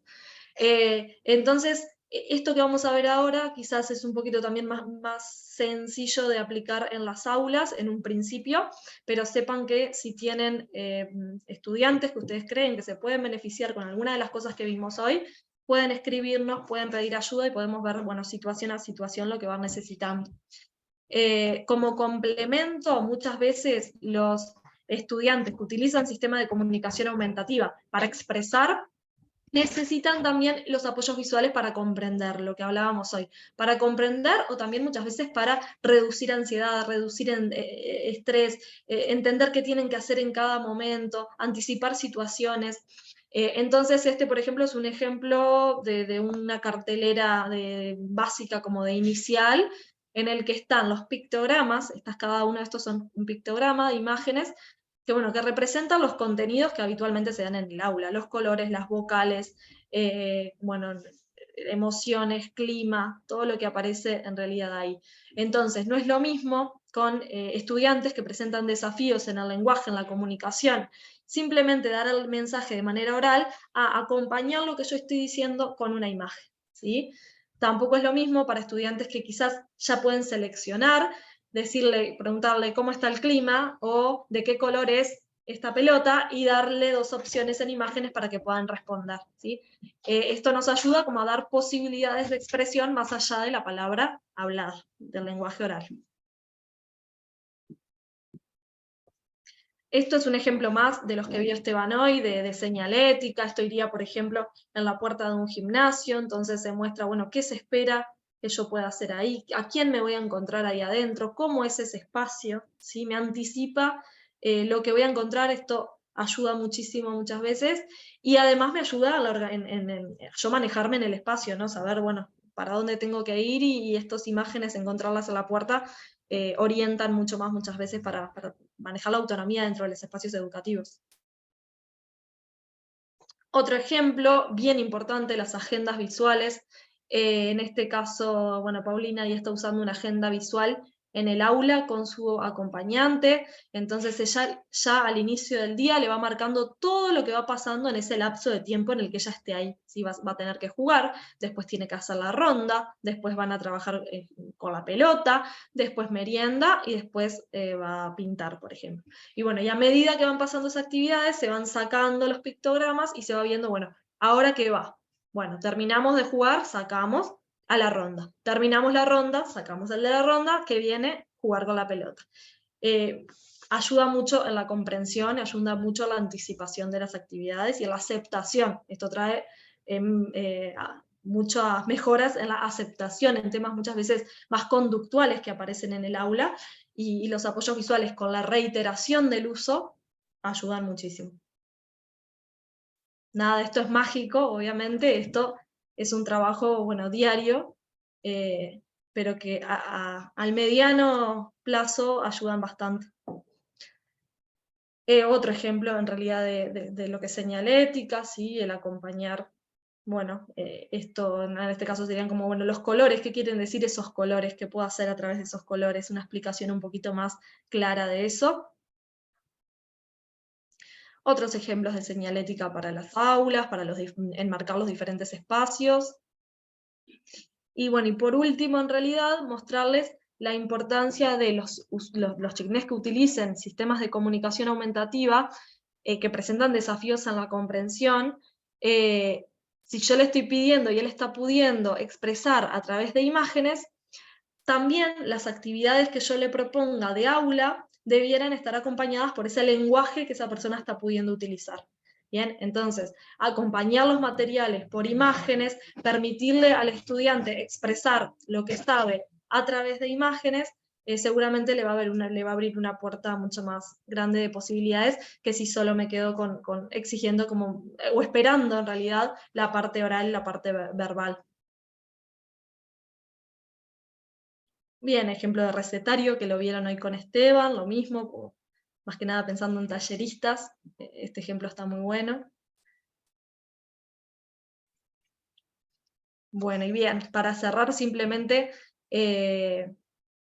refrescar que la comunicación es un derecho y que, bueno, desde nuestro lugar podemos ir poniendo nuestro granito de arena para facilitar este derecho, para garantizar este derecho, y que sepan que estamos acá, en realidad todo el equipo, como para poder asesorar y acompañar estos procesos. No sé si hay preguntas, veo algunos mensajes, pero... Capaz que ahí Juan o Ana, no sé si apareció alguna pregunta, nos pueden avisar. Sí, si alguien tiene preguntas, levanta la mano y vamos habilitando los micrófonos. Otra vez nos preguntan si se va a explicar aquí la actividad final del módulo. Va a pasar, sí. Ahí Ana Claudia Ferreira. Sí, Ana. Hola, ¿cómo están? ¿Cómo estás? Bien, ¿ustedes? No, mi consulta era sobre eso, también sobre la actividad, porque más que nada por el tema sobre la temática para crear la actividad. Simplemente eso. Si va a ser sobre los cursos que tenemos este año o tenemos algún lineamiento o algo. Gracias. Bien. No, a vos. La actividad ya está en las aulas, ¿no? En el módulo 4, si no se habilitó aún, se habilita el lunes, pero vi que estaban en al menos 2 o 3 aulas estaban habilitadas. La idea, bueno, como dice la actividad, es pasar a lectura fácil, ¿no? Un texto de no más de media carilla. Media carilla puede ser media carilla, puede ser 3/4 carilla, un poquito. Es para que no escriban 7 carillas, ¿no? Es decir, no es una medida bueno, limitante, ¿tá? ¿Se acuerdan que cuando arrancamos con esto del posttítulo, dijimos que en septiembre, octubre va a estar la micropráctica? Y que vayan pensando un tema para crear los recursos para esa micropráctica que trabajen en sus aulas en esos meses. ¿Me explico? Yo en septiembre tengo unidad 4, Revolución Industrial. Bueno, voy pensando en un tema sobre la Revolución Industrial para trabajar en septiembre. Entonces, lo que proponemos, ¿no?, es que el texto este que vayan a pasar a lectura fácil sea un texto que vayan a usar en septiembre o en octubre, ¿no? En este ejemplo va a ser un texto sobre la Revolución Industrial de no más de media carilla, ¿ok? Ahora, ustedes quieren usar un texto que ya usaron en este año, que van a usar el mes que viene, o lo que sea, no hay problema. No vamos a salir a verificar ni a reprobar, digamos, a nadie por eso, ¿sí? La idea es que hagan un trabajo que ya les pueda servir para ir adelantando futuras tareas, ¿sí? Entonces, el texto será sobre la materia que ustedes trabajan, o sobre la temática que van a trabajar, o sobre una temática que se sientan cómodas, ¿no? Va por ahí la cosa. Van a ver en el curso que hay un espacio de entrega, ¿no? Es decir, lo hacen en un documento de Word, de Google Doc, escriben el texto original, la transcripción, no sé si está bien dicho transcripción, pero la relectura, no sé, en coso fácil, lectura fácil. Después se le pide también que vinculen, si hay mucho ruido acá me dicen, pero está fantástico porque me están enloqueciendo, hay una sierra, están tirando un edificio, parece ahí.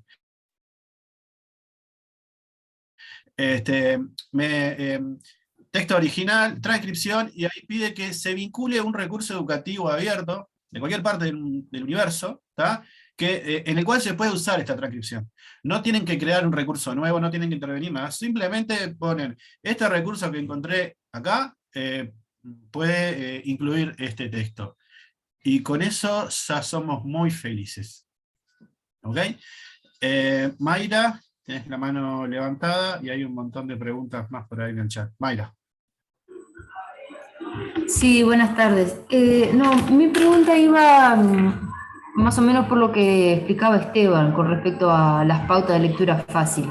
Porque mi duda es la siguiente, nosotros en clase, ¿no? O sea, adaptamos el texto, pero mi pregunta es, ¿por dónde empezamos con los estudiantes? ¿Adaptamos primero el texto y le planteamos a toda la clase, ¿no?, suponiendo que no tenemos estudiantes con diagnóstico con alguna dificultad en particular? ¿Adaptamos el texto y arrancamos por ahí? ¿O arrancamos con un texto que consideramos que es adecuado para la edad, para el nivel que estamos trabajando, para la temática que queremos, ¿no? Porque yo me quedo con esa duda, porque si bien entiendo la utilidad de los textos adaptados, por ahí estoy como simplificando los contenidos, ¿no? Entonces, no sé si me entienden la pregunta. Sería como bajar el nivel del contenido, de lo que quiero enseñar, de lo que me gustaría reforzar, porque si arranco con un texto que es adecuado al nivel en el que ellos están, por ahí no todos lo comprenden. Entonces, bueno, esa sería la pregunta, no sé si quedó claro. Creo que es clara. Ahí Roxana. Sí, ahí ¿escucha?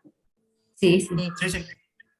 No, la idea siempre, obviamente ustedes tienen recursos que ya utilizan, materiales de lectura, de libros, de páginas web, ¿no? Siempre la idea uno presenta, sobre todo cuando uno está recién iniciando el curso y conociendo al grupo, presentar los materiales que uno tiene. Y en ese diagnóstico que hacemos todos los docentes, ¿no? No diagnóstico de diagnosticar un tipo de discapacidad, sino diagnóstico de, bueno, qué estudiantes tengo, qué nivel veo que traen del año anterior, cómo es su posibilidad de comprensión. Ahí uno va detectando esos estudiantes que le aparece sin necesidad un diagnóstico de discapacidad tal, digamos, barreras en el aprendizaje, que van más lento, que les cuesta leer, que les cuesta comprender. Entonces ahí es donde uno empieza a buscar otro tipo de materiales, que puede ser la adecuación de ese texto a algo más simplificado, que lo puede hacer uno, o a veces uno busca en internet y ya aparece ese material explicado de otra manera. también aparece, también es válido la incorporación de videos. Muchas veces ese mismo contenido, encontramos un video y hay un montón de plataformas hoy con videos, ¿no? Explicando cosas con imágenes, ¿no? Entonces, no se trata de que uno tiene que llegar ya con todos los textos simplificados, sino que en la medida que uno empieza a evaluar que aparecen algunos estudiantes que vemos que les empieza a costar, bueno, empezar a traer otras alternativas textuales. Y la idea no es bajar el nivel, sino que lo que estos textos hacen es simplificar el lenguaje. O sea, la idea es poder dar los mismos contenidos, o sea, esos contenidos que tú crees que son importantes darlos, pero viste que muchas veces los libros de textos traen traen complejidades que no son necesarias para lo que queremos. O sea, nosotros queremos que nuestros estudiantes entiendan estos 3 conceptos, y muchas veces en los textos, cuando los autores escriben los textos, digamos, ponen un montón de información secundaria que no hacen al concepto en sí, no hacen directamente, ¿no? Amplían, por supuesto. Entonces, bueno, pues decís, yo quiero que logren estos 3 conceptos, y bueno, tratar esa simplificación, pero no es llegar con todo material simplificado porque tú no sabes con qué te vas a encontrar, sino que lo tengas como una herramienta más, y cuando tú detectes que sí, que tenés algunos estudiantes con esas características, que sepas que esto existe y que es una herramienta que tú podés aplicar, y a ver cómo te va. Si no logras que ese estudiante que quedaba fuera, que no se interesaba, que cuando tú le das para leer lo evita, ¿no? Empiece como a tener más interés por tu materia. Bien, no sé si hay alguna otra pregunta. Por ahí preguntaban de los pictogramas, dónde se sacan. Ahí puso Mariana la web que nosotros usamos. Sí, van a quedar compartidas también en las aulas, todo este material. Bien. Ahí preguntaba alguien que es docente de inglés, ayer surgió la misma pregunta. Sí.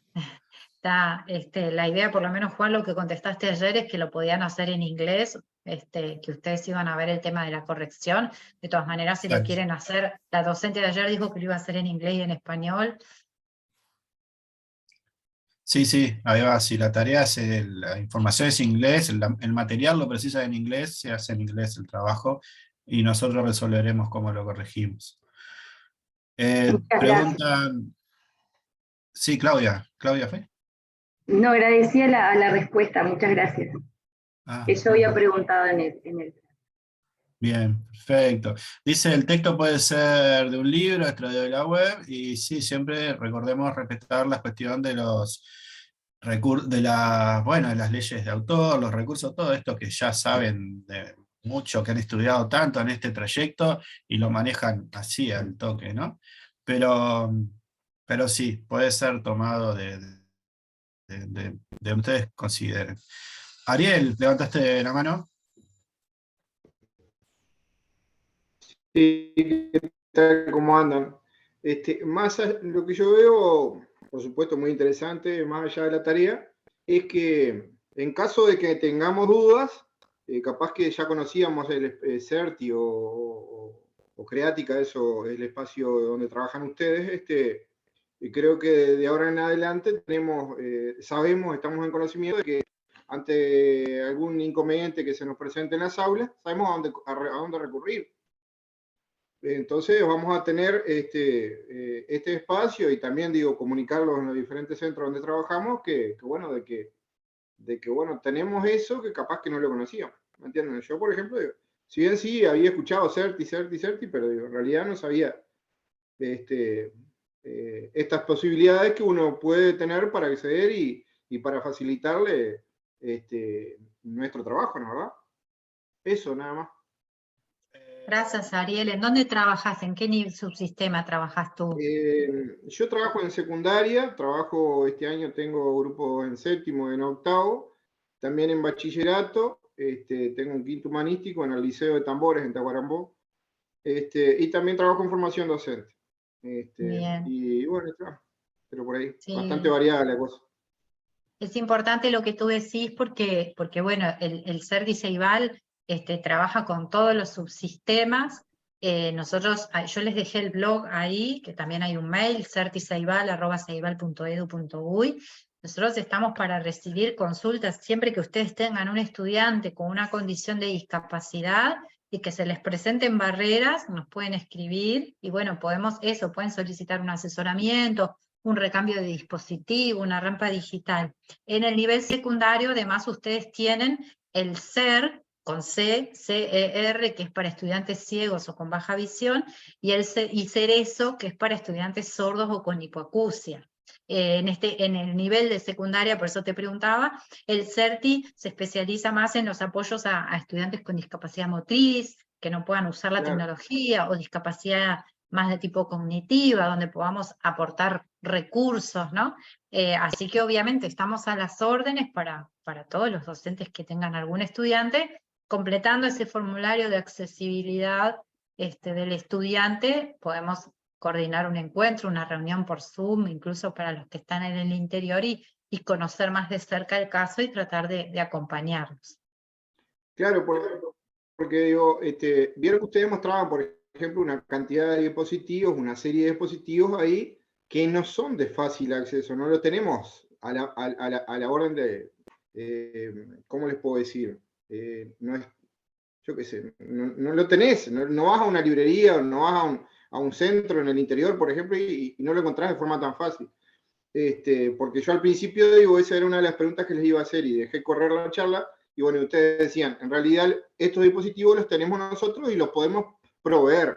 Digo, eso es lo importante y lo interesante de esto, de que en caso de que lleguemos a tener alumnos que tengan algún tipo de estos temas, bueno, sabemos a dónde recurrir, con quién ponernos en contacto, con quién asesorarnos, más allá del curso. Digo, el curso está buenísimo y todo lo que nos brinda, por supuesto, pero digo, está bueno esto también, porque yo qué sé, a veces en el interior profundo que a veces algunos estamos, capaz que nos decimos, nos pasa tal cosa, tenemos tal muchacho con esto, ¿cómo podemos acceder, no? Entonces, bueno, ahora, bueno, lo sabemos. Bien, en cada departamento, en cada jurisdicción, en Tacuarembó, hay una valija de estas que yo mostré con esos dispositivos. O sea que si ustedes tienen un estudiante, nosotros generamos la valoración y convocamos al equipo que está en Tacuarembó a que se puedan acercar al liceo o a la escuela o sea que sí se está haciendo. En el año pasado atendimos a todo el país y llegamos también a la ruralidad. O sea que los dispositivos se entregan a los estudiantes y también hay una valija en cada departamento para que se pueda probar. Es cuestión de que, bueno, ahora que conocen, cuando detectan un caso, lo hagan llegar por el formulario que yo les mostré, o nos escriben al mail y les mandamos el formulario, y ahí entra toda la rueda a girar. Así que estamos a las órdenes. Impecable, muchas gracias. Bien, bueno, hay una pregunta en el chat, hay un par, digo, ¿cómo es la vinculación con el REA? Es simplemente escribiendo la URL, no mucha más historia. No recuerdo, no entiendo eso. Bueno, el texto original también va en la tarea, van los dos textos, ¿sí? El original y la reescritura. Bueno, este video, esta grabación, perdón, va a quedar